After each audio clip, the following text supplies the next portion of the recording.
నమస్కారం. ఈ వారం ఇండియన్ స్టాక్ మార్కెట్ విశ్లేషణకు స్వాగతం. ఈరోజు మనం కేవలం షేర్ల ధరలు పెరిగాయా తగ్గాయా అన్నది పక్కన పెట్టి అసలు వాటి వెనక్కున్న కంపెనీల మాస్టర్ ప్లాన్స్ ఏంటో చూద్దాం. వాళ్లు తీసుకునే నిర్ణయాలు మార్కెట్ను ఎలా మలుపు తిప్పుతున్నాయో తెలుసుకుందాం. సో, కంపెనీల స్ట్రాటజీలు మార్కెట్ని ఎలా నడిపిస్తాయి? ఇది చాలా కీలకమైన ప్రశ్న. ఎందుకంటే ఓ కంపెనీ తన బిజినెస్ను ఎలా మారుస్తోంది, ఎలా విస్తరిస్తోంది, లేదా ఎలాంటి సమస్యలను ఎదుర్కొంటోంది, ఇవన్నీ తెలిస్తేనే కదా ఇన్వెస్టర్లుగా మనం సరైన అడుగులు వేయగలం. పదండి, కొన్ని ఇంట్రెస్టింగ్ అప్డేట్స్లోకి వెళ్ళిపోదాం. ముందుగా స్ట్రాటజిక్ రీస్ట్రక్చరింగ్ అంటే వ్యూహాత్మక పునర్నిర్మాణం. కొన్నిసార్లు ఒక పెద్ద కంపెనీ తనలోంచి కొన్ని భాగాలను వేరుచేస్తుంది. ఇది ఎందుకంటే ప్రతి భాగం తన పని తాను చేసుకుంటూ ఇంకా బాగా పెరగడానికి. దీన్నే వాల్యూ అన్లాకింగ్ అని కూడా అంటారు. అంటే దాగి ఉన్న విలువను బయటకు తీయడం అన్నమాట. ఈ రీస్ట్రక్చరింగ్లో ఒక ముఖ్యమైన పదం డీమర్జర్. అంటే ఒక కంపెనీ తన బిజినెస్లో ఒక భాగాన్ని విడదీసి దాన్ని ఒక కొత్త స్వతంత్ర కంపెనీగా మార్చడం. దీనివల్ల ఫోకస్ పెరుగుతుంది. ఇప్పుడు దీనికి పర్ఫెక్ట్ ఉదాహరణ ఇనాక్స్ గ్రీన్ ఎనర్జీ. వాళ్లు సరిగ్గా ఇదే చేశారు. అయితే ఇనాక్స్ గ్రీన్ వాళ్ళు ఏం చేశారంటే వాళ్ళ పవర్ ఎవాక్యుయేషన్ బిజినెస్ను సెపరేట్ చేశారు. దీనికి ఎన్సీఎల్టీ అంటే నేషనల్ కంపెనీ లా ట్రిబ్యునల్ నుండి గ్రీన్ సిగ్నల్ కూడా వచ్చేసింది. దీంతో ఇనాక్స్ రిన్యూవబుల్ సొల్యూషన్స్ లిమిటెడ్ లేదా సింపుల్గా ఐఆర్ఎస్ఎల్ అనే కొత్త కంపెనీ పుట్టింది. ఇది నిజంగా వాళ్ళ ఫ్యూచర్కి చాలా పెద్ద మూవ్. సో ఇన్వెస్టర్లకు ఏంటి లాభం అనే ప్రశ్న వస్తుంది కదా. విషయమేంటంటే ఇనాక్స్ గ్రీన్లో ప్రతి 1000 షేర్లు ఉన్నవాళ్లకు ఈ కొత్త ఐఆర్ఎస్ఎల్ కంపెనీలో 122 షేర్లు ఇస్తున్నారు.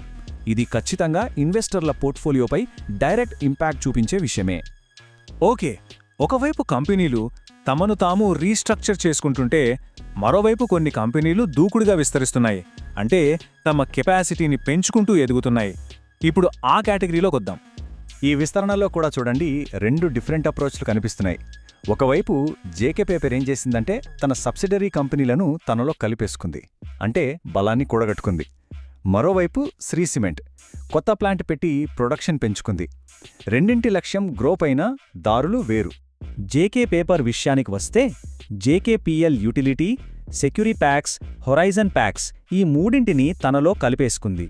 ఈ విలీనం వల్ల కంపెనీ ఆథరైజ్డ్ షేర్ క్యాపిటల్ ఏకంగా 1226 కోట్ల రూపాయలకు పెరిగింది. సింపుల్గా చెప్పాలంటే కంపెనీ ఫైనాన్షియల్గా ఇప్పుడు మరింత స్ట్రాంగ్ అయ్యిందన్నమాట. ఇక శ్రీ సిమెంట్ కథ చూద్దాం. వీళ్లు కర్ణాటకలోని కుడ్లా ప్లాంట్లో ఒక కొత్త సిమెంట్ మిల్లుని స్టార్ట్ చేశారు. ఈ ఒక్క అడుగుతో వాళ్ల టోటల్ ప్రొడక్షన్ కెపాసిటీ ఇప్పుడు సంవత్సరానికి 70 మిలియన్ టన్నులు, 70 ఎంటీపీఏ. ఇది మార్కెట్లో వాళ్ల పొజిషన్ను మరింత బలోపేతం చేస్తుంది. సరే, ఇక కొన్ని ఎగ్జైటింగ్ న్యూస్లోకి వెళ్దాం. ఒక కంపెనీకి పెద్ద ఆర్డర్ వచ్చిందంటే దాని ఫ్యూచర్ గ్రోత్కి ఒక రకమైన గ్యారంటీ వచ్చినట్లే. అలాంటి 2 భారీ డీల్స్ గురించి ఇప్పుడు మనం మాట్లాడుకోబోతున్నాం. ఒకటి పవర్ సెక్టార్, ఇంకోటి డిఫెన్స్. ముందుగా అదానీ పవర్. వీళ్లకి మహారాష్ట్ర ప్రభుత్వం నుంచి ఏకంగా 1600 మెగావాట్ల పవర్ సప్లై కాంట్రాక్ట్ దక్కింది. ఇదేదో 1-2 సంవత్సరాల డీల్ కాదు, ఏకంగా 25 ఏళ్ల ఒప్పందం. అంటే 25 సంవత్సరాల పాటు కంపెనీకి ఒక స్టెడీ ఇన్కమ్ సోర్స్ దొరికినట్టే. అలాగే డిఫెన్స్ స్పేస్లో ఉన్న data patterns Indian meteorological department అంటే మన వాతావరణ శాఖ నుంచి 279 కోట్ల రూపాయల భారీ ఆర్డర్ కొట్టేసింది. ఈ ఆర్డర్ కింద వాళ్లు దేశవ్యాప్తంగా డాప్లర్ వెదర్ రాడార్లను సప్లై చేయబోతున్నారు. ఇలాంటి ఆర్డర్లు రావడమంటే కంపెనీ ఆర్డర్ బుక్ చాలా స్ట్రాంగ్గా ఉందని చెప్పొచ్చు. ఓకే, వ్యాపారం అంటే ఎప్పుడూ విజయాలే ఉండవు కదా, కొన్ని సవాళ్లు, అడ్డంకులు కూడా ఉంటాయి. సో ఇప్పుడు మనం లీడర్షిప్లో వస్తున్న మార్పులు, అలాగే రెగ్యులేటరీ సమస్యల గురించి కొంచెం మాట్లాడుకుందాం. మనందరికీ తెలిసిన డీమార్ట్ అంటే అవెన్యూ సూపర్ మార్ట్స్లో ఒక కీలకమైన మార్పు జరగబోతోంది. చైర్మన్గా ఉన్న చంద్రశేఖర్ భావే మార్చి 31న రిటైర్ అవుతున్నారు. ఆయన స్థానంలో ఏప్రిల్ 1 నుంచి కల్పనా ఉనత్కత్ కొత్త చైర్పర్సన్గా రాబోతున్నారు. ఆమెకు కార్పొరేట్ గవర్నెన్స్లో 25 ఏళ్ల అనుభవం ఉంది. ఇది చాలా ముఖ్యమైన విషయం. ఇక నివా భూపా హెల్త్ ఇన్సూరెన్స్ విషయానికొస్తే వాళ్ళకి ఇన్కమ్ ట్యాక్స్ డిపార్ట్మెంట్ నుంచి ఒక నోటీస్ వచ్చింది. డిమాండ్ ఎంతంటే సుమారు 28.37 కోట్ల రూపాయలు. అయితే కంపెనీ ఏమంటుందంటే ఇది కేవలం మాకొచ్చిన సమస్య కాదు, ఇండస్ట్రీ మొత్తానికి ఉంది, మేము దీనిపై అపీల్ చేస్తాం అని చెప్తున్నారు. ఇలాంటివి ఇన్వెస్టర్లు ఖచ్చితంగా ట్రాక్ చేయాలి. ఇంకోవైపు జిల్లెట్ ఇండియా, వీళ్లకి రాజస్థాన్లోని భివాడీ ప్లాంట్కు సంబంధించి ఒక చిన్న సమస్య వచ్చింది. అక్కడి పొల్యూషన్ కంట్రోల్ బోర్డ్ ప్లాంట్ నడపడానికిచ్చే కన్సెంట్ టు ఆపరేట్ను రెన్యువల్ చేయలేదు. అయితే కంపెనీ దీనిపై లీగల్గా ఫైట్ చేస్తోంది. సో ఇప్పటిదాకా మనం కొన్ని కీలకమైన అప్డేట్స్ చూశాం కదా.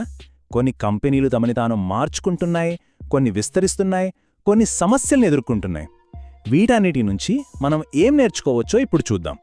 ఇన్వెస్టర్లకి ఇక్కడ కొన్ని ముఖ్యమైన పాయింట్స్ ఉన్నాయి. మొదటిది, పవర్ మ్యానుఫ్యాక్చరింగ్ లాంటి సెక్టార్స్లో ఎక్స్పాన్షన్ జోరుగా ఉంది. 2, డీమర్జర్ లాంటి రీస్ట్రక్చరింగ్స్ కంపెనీల అసలు విలువను బయటపెడుతున్నాయి. 3, రెగ్యులేటరీ ట్యాక్స్ ఇష్యూల విషయంలో చాలా జాగ్రత్తగా ఉండాలి. చివరిగా, లీడర్షిప్లో మార్పులొస్తున్నాయంటే కంపెనీ స్ట్రాటజీలో కూడా మార్పులు రావచ్చని అర్థం చేసుకోవాలి. మరి ముగించే ముందు ఒక ప్రశ్న. ఈ అన్ని స్ట్రాటజీలో అంటే ఎక్స్పాన్షన్, రీస్ట్రక్చరింగ్ లేదా ఛాలెంజెస్ని ఎదుర్కోవడం, వీటిలో ఏది ఒక కంపెనీకి లాంగ్ రన్లో అసలైన సక్సెస్ని ఇస్తుంది? ఏది బెస్ట్ అనిపిస్తుంది? దీని గురించి ఆలోచించండి. మరో ఆసక్తికరమైన అంశంతో త్వరలో కలుద్దాం.